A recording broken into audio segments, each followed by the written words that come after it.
Where would you like to go, sir? Domestic terminal, Virgin Airways. Make it snappy, driver. How's your day been? Oh, busy day. Yeah, it is. Yeah. It's Traffic. It's all COVID and COVID and stuff. Yeah, it's been no good. I did that. I did a video. I don't know if you watched it. I did a video on the other day about how Trainer Road say that it's okay if you're in the middle of a really hard interval and you're really struggling. One of the ways that you can deal with that, if you feel like you're going to blow up, is to stop pedaling and back pedal for a little bit, and then finish the effort off after. So like take a mini break in the middle of an effort. And I thought that was is to stop in the middle of an effort. And I thought that was horrible advice. Like I pretty much blanket statement said you should never do that ever. Which I thought was pretty. I mean, that's like a high school thing. It's like don't stop in the middle of an effort. It's like pretty. I thought that was pretty uncontroversial. But there was a lot of people in the comments that either misunderstood what I said, or something else, and sort of said, well, but if you're failing through an effort, then it's a good way to make sure you don't sort of blow up, and you don't. What was it called? Oh, you don't. I said in essence that you shouldn't really water from. Someone left a comment saying, you shouldn't do really hard efforts in training because you should save that for racing. Was the sort of the essence of the comment, which is sort of a different take on it. But I wanted to just chat with you about it and get throw my 2 cents in. Like, should you do? It all sort of relates to another video I did, which said you need maximal efforts in training. But should you do hard? Do you do hard maximal efforts in training, or do you save that for racing? At the moment, I'll be saving that for racing. Okay. And that's purely because I won't go hard enough by myself. I just know that. If I went out with you and I tried to hold your wheel, then yes, maybe would be a maximal effort for me. But for me right now, at this particular moment in time, I need a carrot to chase. But racing, but in racing, you're saying like a club race, like something we would do on Sunday, like going to Southo and doing a 50-minute crit. Yes. Okay, so not saving your hard efforts for the target target race. Oh shit, no. Sorry. Okay. No. Right. Absolutely not. No, I would try and I would try and approach some club racing with the proviso of I want to absolutely blow up in this. Okay, good. Thank you. I'm glad you said that because I totally agree. No offense to the people. Sorry, YouTube. Offense to the people that sort of don't agree, but I think people are really scared of overtraining. And it's this idea that you shouldn't actually push hard in training because you might overtrain, or you might burn out mentally, or some other reason why your training should all be easy or moderate, and you should save your hard efforts for racing. I think most people are more likely to overtrain by adding too much bulk, personally. Like, especially in the masters world, that seems to be the pitfall that a lot of people fall into, is just too much riding and not enough of this maximal effort. Exactly. So can I just let me break it down here. So I think people are getting confused because there's a difference between a hard session and a session with some maximal efforts, and that's what I'm saying is, for example, a session I did today, which was a VO2 max development session, which is 5 3-minute efforts, which in my book, I'm calling that a maximal effort session. Absolutely. A very hard, near maximal effort session. Could I have done another one? I did 5x3. Could I have done another one after that? Probably. Put a gun to my head, I could have. Could I have then done another one after that? Yes. So in my mind, when I think people are confusing a maximal effort session with I'm going to go out and ride until my legs almost fall off and I'm crawling home to the thing. So yeah, just keep in mind when and my exertion over those 5x3 was sort of, first one was hard, but I wasn't, really maximal. Building over the efforts. The last one was sort of I mean, what's maximal? You know, it was exactly. 9. It was 9. It was 9 out of 10. It was 9 or 9.5 out of 10. You know, I could have sprinted for another 30 seconds at the end if I had to. But for all intents and purposes, that's what I'm calling a maximal effort session. And I think that's kind of getting lost in a bit of this discussion. And I would, if the people that are sort of leaving these comments would be scared of doing an effort like that in training, there's no hope. No. There's no hope for you. No. I mean, how are you going to get fitter if you're not doing some sort of near maximal effort session? I mean, you know, if you're base training, you can, because you just can go and ride lots of zone 2 for sure, but it's only going to get you so far. You know, yeah, okay.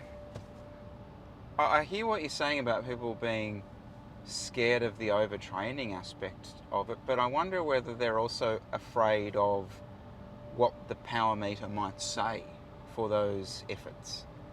Do you know what I mean? Like, in a sense that you haven't done a maximal effort for so long, or the last time you did it, you were very disappointed with the numbers that were there.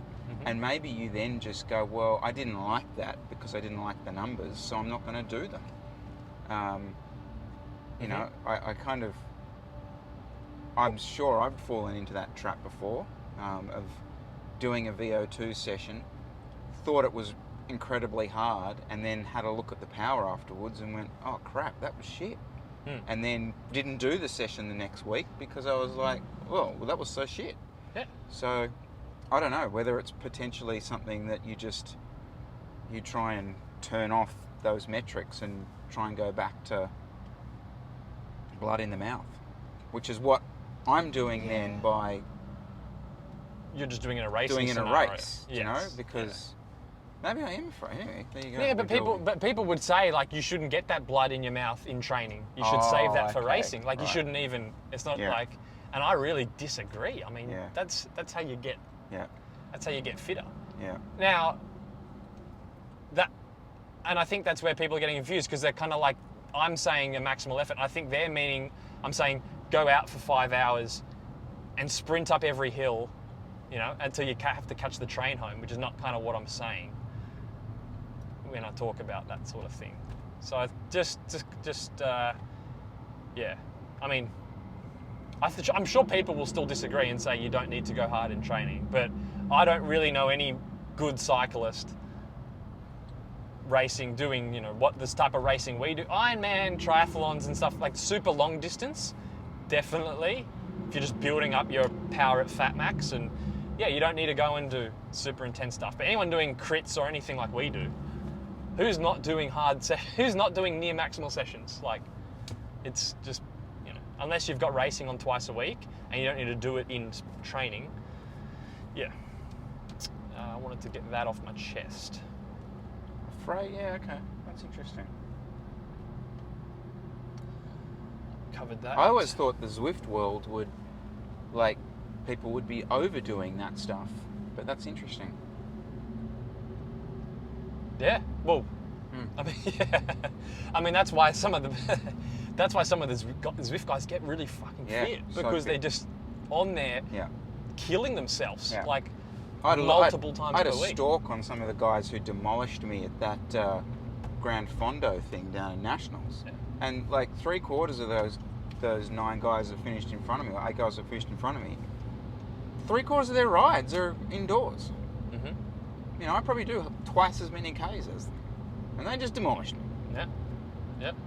What's the lesson, Chris? Has Chris been back on the trainer? No.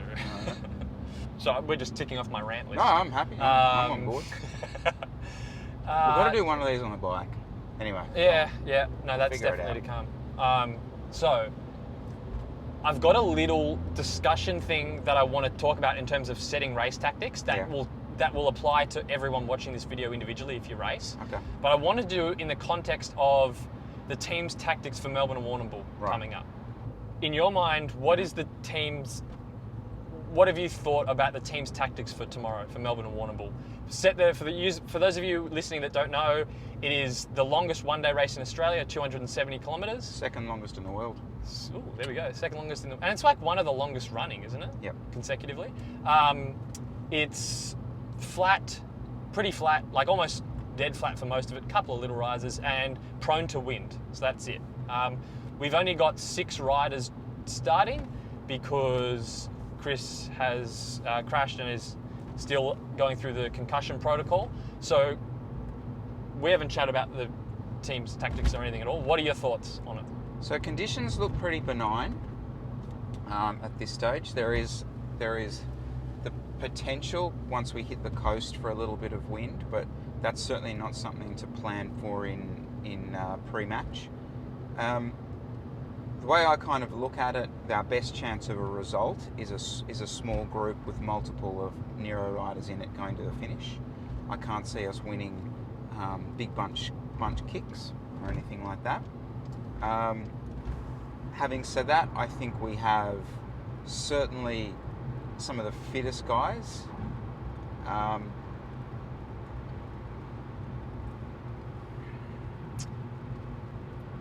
going to pause you there. Yeah. And this is going to relate to you guys back home. The one thing you haven't said, which is what I thought it would be the first thing you said, or I would have, in a perfect world maybe hoped, is what result is the team actually hoping to get? Specifically. Okay. Yeah. Okay. Well, I've got to start with that, do I? Well, you just mentioned winning. So you mentioned a chance of winning from a small group. So what's the actual goal? The goal is a podium. Okay. Good. The goal is a podium. Okay. Yep. Yes. Absolutely. So you'll be. So the So team I have will a be, hierarchy of goals. Definitely. There is the podium position, number 1, and number 2 is representation in the break of the day. Now, that can be combined, but as far as it's unacceptable for us as a team to not be in the break of the day in heavy representation. Okay. Interesting. So why do you say the goal? The team would be happy with getting a podium. Why podium in particular? Instead of winning. Yeah. Well, just in general, like how have you arrived at the podium being the goal? Breaking it down, I suppose, to a position on the road that might see a group going to the finish, a small group going to the finish.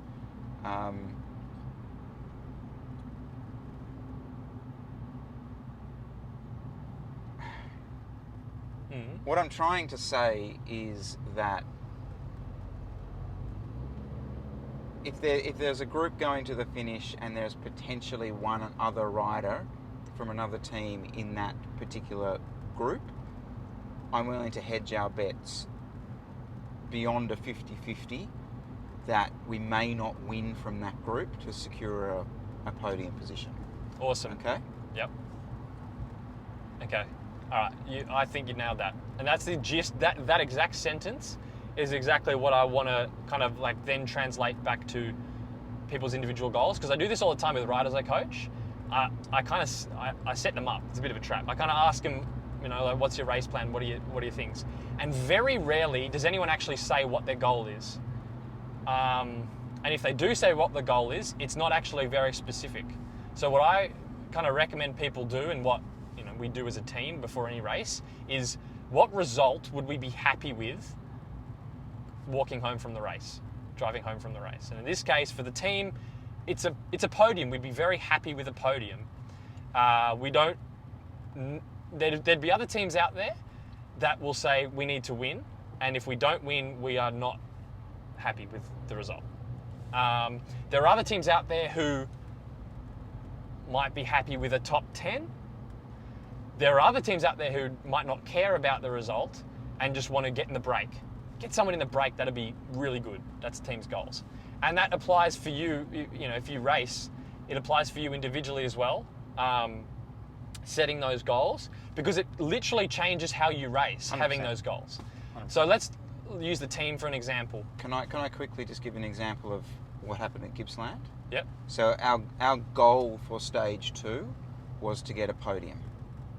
It was our absolute goal for that particular stage. Get in the break and get on the podium, same as Warney. Now we ticked both those boxes, and we celebrated that like like a win, really, because that was the goal that we went into.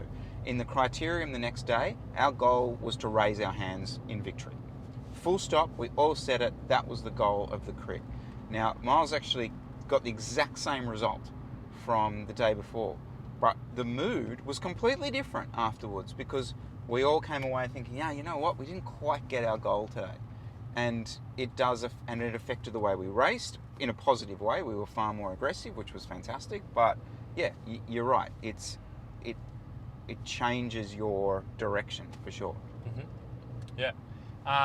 So a bit of context for why I'm so quite obsessed with this is because over the years, as I've been in races, I've seen individuals clearly racing either without a goal or without a realistic goal. Like the most common one is people racing as if they only care about winning, when I know for a fact they would be over the moon if they made it on the podium.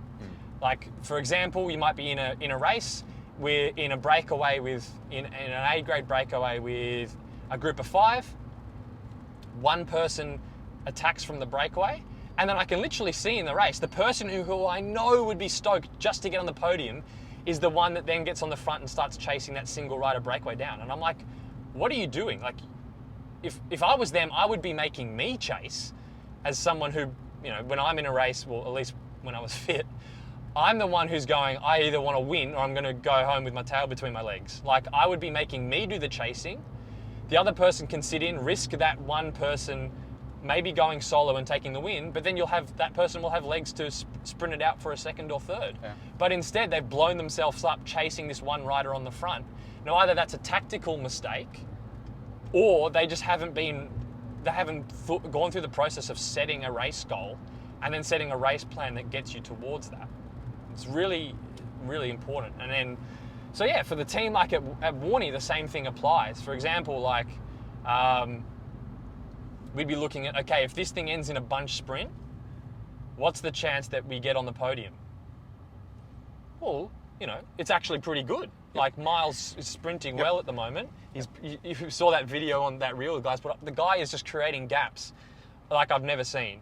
So, you know, if this bunch ends in a bunch kick, between him, Cooper, you know, we've got a pretty good shot at getting on the podium. So we're going to be happy for a bunch sprint. If one guy attacks off the front of the race with 5K to go, you won't see us on the front chasing him down because we're happy going for the podium. We're not going, we need to win or nothing else. Same sort of situation applies if there's a breakaway. We might have, let's say, for example, we've got Cooper in a breakaway and it's looking like it's going to end in a sprint, and there's Brenton Jones or Nick White, someone like that in the breakaway, and we're thinking, all right, Cooper's not going to win here, realistically, but he's got a good chance of getting a podium. We're not then going to be like, Cooper, start sitting on so we can bring that break back. Yeah. We'll have him sprinting it out, and in all likelihood, he's not going to win, but he'll get maybe a third. So that's why you need to have a specific goal that you're happy with, because it does change, it should change the way you race. For a lot of people, it doesn't change because they don't race really with a purpose. But have a think about that in some of your own racing. It's worthwhile. So single-use plastics, you're copping a little bit of shit for it. Okay. The way I look at it, if you're buying salads and not heavily produced food, then I think it's a bit of a trade-off. If you are buying single-use plastics and you're buying those horrendous ready-made slop meals that has already created a lot of energy and consumption in that regard, I think that you're up against it. But if you're buying raw produce in it, then I don't particularly have an issue. Should I not be so lazy and buy it from the self-serve so it's not in a bag? So would you be doing that day in, day out? Would you always be buying the bag? Because pretty much. Okay. Well, yeah, potentially. I think there's pre-chopped veggies and stuff.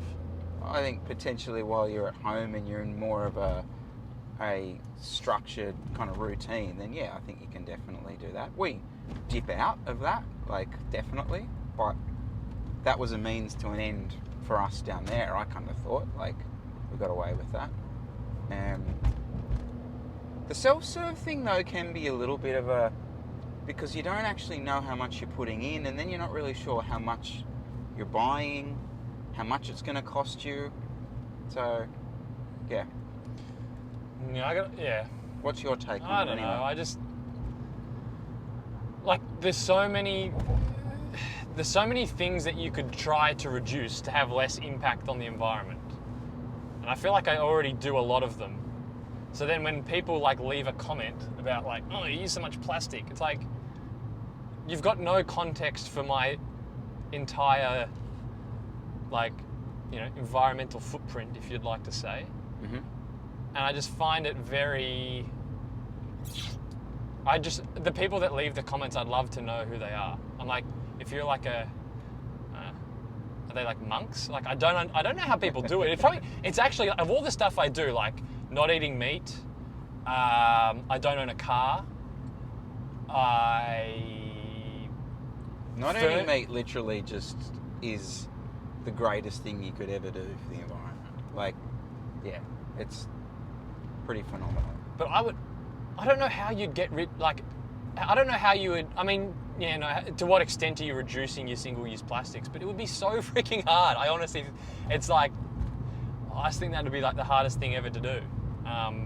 And even other stuff, like, how much, I was thinking of this on the way here, how much does like a single plastic bag that my tofu comes wrapped in weigh? I don't know, 10 grams. Yep. Because we recently moved apartments, and in our apartment building at the bottom, it's quite a big building, there's like a constant council You're pickup. Need to jump across all the way. So you can, at any time, you can just go and dump your household bulk rubbish down below and it gets picked up. Yep. And the amount of stuff that's, every time you go down there, there's just a constantly refilling pile of people's furniture, electronic waste and stuff like that. So, like, we've made an effort to buy like secondhand furniture and just only buy new, especially electronics, like only buy new stuff if we really need it. But like, thinking of that, if you throw out a used, let's say a used fridge or something, how many single-use plastic bags is it going to take for you to make up the damage you've done by throwing out a single fridge? Correct. Is that an equivalent, is that an equivalency? Because I look at it like, you can have someone who goes to the ends of the earth to stop using single-use plastic bags, but are they potentially, are they dumping out couches and stuff? But then there's another kind of aspect in that, which is you need to go left lane. Yeah, I know how to drive to the Sydney airport. I've done it once or twice. I can't see any rating for your driving so far, so who knows. But then you've got to throw into the equation, was the fridge that you're throwing out like a 1-star energy efficient, like energy sucker when it was plugged in, and you're replacing it with a, I don't know, friggin' solar powered, wind powered fridge that's going to, earn its keep. So, I don't know. Yeah. It's potentially these are all just excuses, but I just find, it really, I'm like, reducing your single-use plastic is so hard to do. When you're doing a single-use plastic, though, would you ever collect that and then take it back to the supermarket because they have the single-use plastic recycle? Oh God, no! I'm terrible. So we would. So I don't even make the effort to do that. We would actually do that. So when I say we, I mean Elizabeth does that, and I troll along. But yes. Okay. All right.